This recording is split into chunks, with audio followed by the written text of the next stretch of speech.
Hi, my name is Putri Indasari Tanjung. I'm the Chief Experience Officer of City Corp. I'm the CEO and Creative Director of CXO. And yes. Oke, so Putri, boleh nggak diceritain dulu pertama kali gimana bikin CXO dan semuanya ini nih di umur yang masih muda?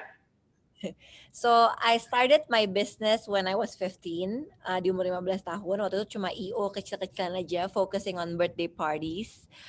Abis itu 2017 akhirnya bikin event yang lebih besar lagi, our own event, namanya Creative Partner Corner. The event creator itself di 2014 was formed. Itu when I was 17. Then we focus on creating events that inspire the young generations untuk bisa menjadi entrepreneurs. Jadi kita fokusnya di talk show, di seminars, di workshop gitu ya, to support young creative entrepreneurs gitu. Jadi very focused entrepreneurs di industri kreatif. Dan itu 7 tahun sudah berjalan. We inspired more than 60,000 young creative entrepreneurs. Tapi karena pandemi ini si kreatif partnernya nggak bisa ke kota-kota lagi karena biasanya kan kita offline event, tapi kemarin karena the magic of this digitalization, akhirnya kita kemarin bikin our first online conference yang dalam 3 hari itu yang nonton ada 3,7 juta orang. Terus I was so surprised gitu, kayak kita 7 tahun jalan ke 10 kota, kita coba bisa menginspirasi 60,000 gitu. Tapi dengan adanya pandemi ini kita bisa menyapa 3,7 juta orang dalam 3 hari gitu. Jadi it was amazing. Itu perjalanan di Creative Partner. It's not an easy, by the way, it's not an easy process. Penuh jatuh bangun, penuh banyak orang yang juga nggak percaya sama the vision, nggak percaya sama I can actually do this gitu ya, penolakan dan segala macam gitu. Tapi by the end of the day it's worth it. Aku masih harus banyak belajar, tapi di proses itu aku belajar banyak banget. So that was actually the first phase of my journey gitu. I create my own event creator. Habis itu di 2018 akhirnya we expand to agency, Creative Partner Agency. Kenapa? Karena ternyata banyak banget company-company yang membutuhkan insight-insight anak muda untuk develop a campaign, 360 strategy and all. Dan kita emang fokusnya on creating inspiring content, which waktu itu di 2018 banyak banget klien-klien kita yang mau tap in ke sana. Abis itu aku lulus kuliah di tahun 2019. Disitulah banyak surprises ya di 2019 gitu. Yang pertama diminta sama Pak Jokowi jadi his special staff. What an honor, apalagi situ umurnya masih 23 tahun. I'm the youngest ever gitu ya. Jadi it's such a privilege and an honor. Abis itu juga that's the first surprise. The second surprise is Bapak minta aku untuk join City Corp gitu, karena Bapak bilang kayak sampai kapan kamu mau bantuin perusahaan orang lain gitu ya, kamu bantuin dong perusahaan sendiri gitu. Jadi I join City Corp di 2020 awal. Aku bantuin all the base-nya core adalah experience, jadi membantu transformasinya City Corp untuk lebih customer centric lagi, ngebantu all the digitalization, ngebantuin new business model, new creative strategy for the group gitu ya. Tapi nggak cuma itu, now I'm more focusing on the media side. Jadi ngebantuin Detik, ngebantuin Transmedia, and also creating new company juga gitu. That's why kita baru bikin media baru namanya CXO Media. So it's a media that focus on giving information yang inspiring, insightful, entertaining for the younger generations. Itu base-nya di YouTube, tapi this year kita mau create our own platform, cxomedia.com, yang nantinya akan ada di aplikasi dan di website juga gitu. Jadi we're so excited karena kita pingin CXO Media ini, kita pingin banget bisa menjadi the future media yang bisa memberikan experiences yang banyak sekali untuk the younger generations gitu. Jadi and that's about it. Kan when you talk about the creative partnership itu di 2014, di mana ketika dibilang kayak young generation atau nggak young entrepreneurship, saat itu tuh nggak seperti sekarang yang mana semua orang udah bisa lihat di sosial media, yang semua orang bisa kagum-kagum. Saat itu kan kayak apa sih Putu yang lu lakuin? Pasti kan banyak yang nanya kayak gitu kan. Kayak, lu yakin di Indonesia bisa? Itu, it's like, mungkin kita bisa samakan seperti TED Talks. Ya. Ya, betul kan. Ketika TED Talks itu kan di luar negeri, orang-orang memang antusias untuk learn, to listen gitu. Sedangkan Indonesia punya culture sendiri kan belum terbentuk tuh ke sana. How was your journey atau nggak struggle yang lu alamin sih waktu itu? Jadi waktu itu when the first time I wanna create the creativepreneur corner ya namanya gitu tuh, karena sebenarnya itu kegelisahan gue. Kenapa? Karena waktu itu tuh gue pingin banget menjadi seorang creative entrepreneurs. Again, you said it beautifully gitu, bahwa gue tuh pingin bisa get insights and bisa terinspirasi sama the real life journey dari entrepreneurs, bukan yang kayak cuma sukses story-nya doang, tapi the process juga, karena kan that's how we learn kan gitu. Dan waktu itu tuh banyaknya seminar yang berhari-hari dan membosankan dan harganya mahal, not affordable. Nah di situ akhirnya gue merasa oke, gue harus bikin something yang entertaining gitu ya, yang anak muda banget, tapi juga very insightful. Makanya Creativepreneur Corner tuh konsepnya adalah very playful. Setnya tuh panggungnya tuh super lucu, ada prosotannya, ada segala macamnya. Dibawainnya sangat casual dengan kata-kata yang casual, tapi kita encourage the entrepreneurs untuk ngasih tahu proses dari journey mereka gitu, bukan cuma yang bagus-bagusnya aja gitu. Dan when I first started, aku ditolak sama 30 perusahaan. And I still remember gitu ya, waktu pertama kali, karena kan waktu gue bikin bisnis pertama ini, bapak tuh bolehin asal 3 kan, ada syaratnya. Yang pertama, gue nggak boleh ngutang sama bapak gue, nggak boleh minjem uang.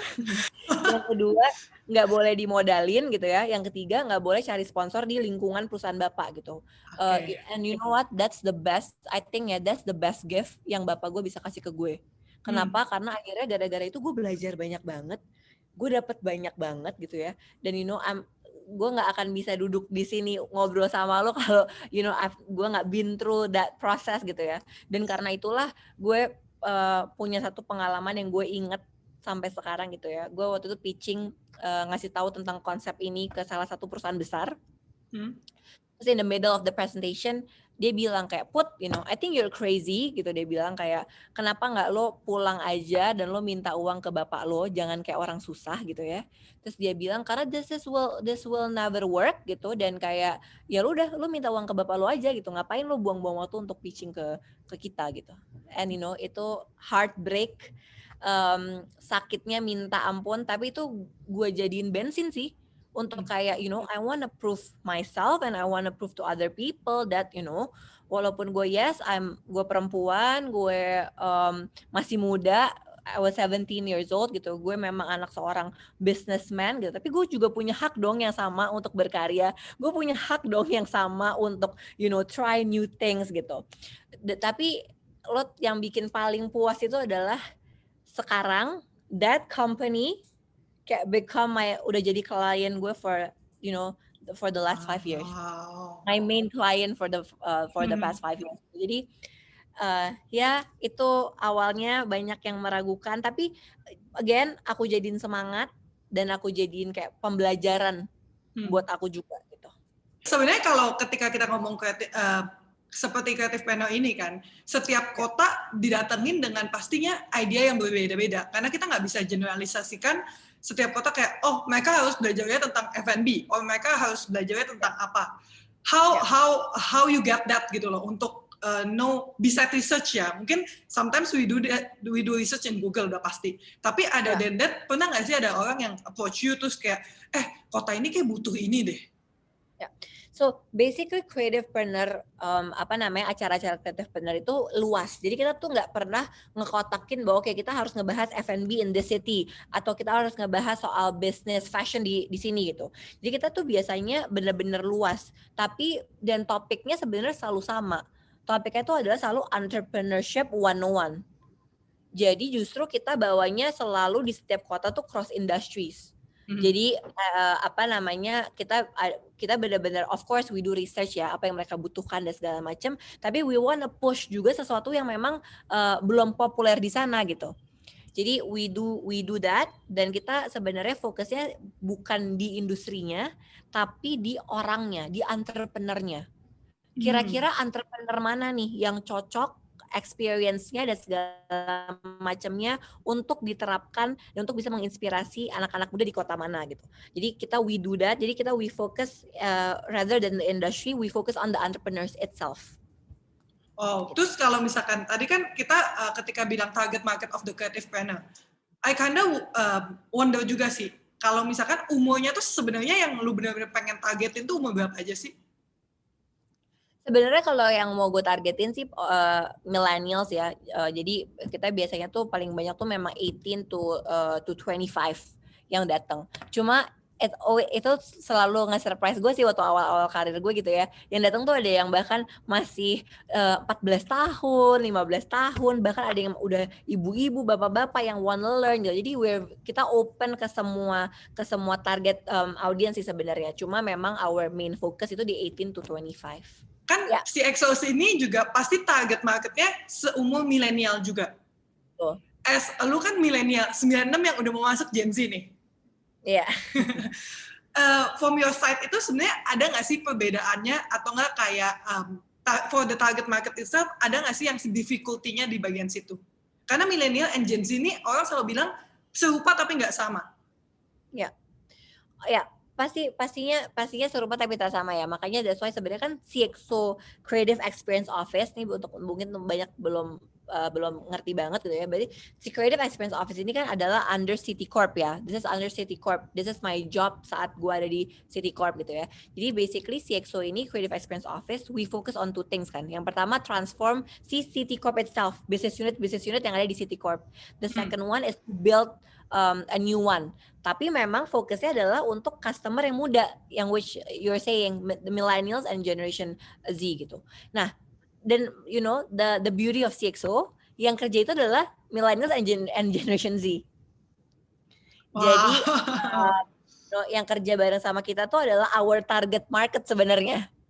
Gitu. Jadi of course we do a lot of research, we do a lot of FGD, we do a lot of interview sama target audience kita, target market kita gitu ya. Tapi of course balik lagi sebenarnya kita banyakin referensi dan lihat the next trend tuh apa sih.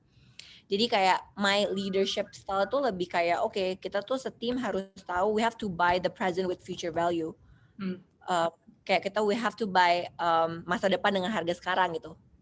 Kayak we have to buy the future with like the current price gitu. Jadi kayak kita harus bisa lihat kayak okay, untuk generasi kita tuh kebutuhannya apa nantinya. Kita selalu berangkat dari masalah. Jadi kayak we love to talk about problems. Kayak everyday CXO tuh harus ngobrolin soal problems apa lagi yang anak-anak muda rasakan. Nah itulah yang biasa kita buat ya, itu adalah solusinya gitu. Jadi we love to talk about problems. Kalau misalkan boleh ditanya, what are the plan atau enggak, how do you see this industry in the 5 or 10 years? My passion itu kan selalu emang di creative industry. Jadi emang dari dulu awalnya memasukkan di creative industry. Jadi kalau creative industry, I always believe that gue tuh selalu percaya bahwa ekonomi Indonesia itu bisa digerakkan dari ekonomi kreatif. Gitu. Karena potensinya sangat luar biasa. Kenapa? Karena creative entrepreneurs itu very resilient. Creative entrepreneurs itu nilai tambahnya tuh sangat luar biasa besar. Karena they innovate, they create, and they have creativity yang tanpa batas gitu. Apalagi dengan teknologi sekarang, dengan segala macam, they actually can solve a lot of problems gitu by being a creative entrepreneurs. Jadi gue merasa bahwa creative entrepreneurs kedepannya in 5 to 10 years, hopefully udah bisa sudah menjadi pendorong ekonomi Indonesia yang utama gitu ya, yang bisa melestarikan budaya-budaya kita, yang bisa membuat Indonesia juga dipandang dan membawa nama Indonesia ke luar negeri juga gitu ya. Dan juga hopefully creative industries ini secara ekosistem semakin sehat, semakin terintegrasi dan semakin keren lagi sih. Jadi gue selalu percaya bahwa creative industry ini potensialnya sangat besar. Ketika kita ngomong creative industry, itu kan berhubungan dengan government juga, untuk government ikut campur. Dan sebagai staf khusus presiden, what are the things you do? Okay, So di staff khusus presiden memang I focus on two things, UMKM and also the creative industry. So I work really well with Pak Teten and I work really closely with Pak Sandiaga Uno gitu. Jadi kalau sama Pak Teten juga I initiate beberapa movement like pahlawan digital. Kita mencari inovator-inovator muda untuk membantu UMKM go digital. Itu bekerja sama Pak Teten. Kita juga lagi banyak ngobrol sama Pak Teten untuk create an ecosystem untuk UMKM kreatif. Aku sama Pak Teten juga banyak banget ngobrol dan ketemu dan melihat apalagi sih permasalahan-permasalahan yang ada di UMKM kita gitu, apa yang bisa kita benerin bareng-bareng gitu ya. Dari sisi kreatif juga, kalau Pak Sandiaga Uno kemarin creative partner supported by Pak Sandiaga Uno. Jadi kayak Pak Sandiaga Uno benar-benar tahu bahwa ternyata banyak banget memang kayak creative entrepreneurs and he always believe in creative entrepreneurs. Jadi we work really well karena kita punya satu pandangan yang sama.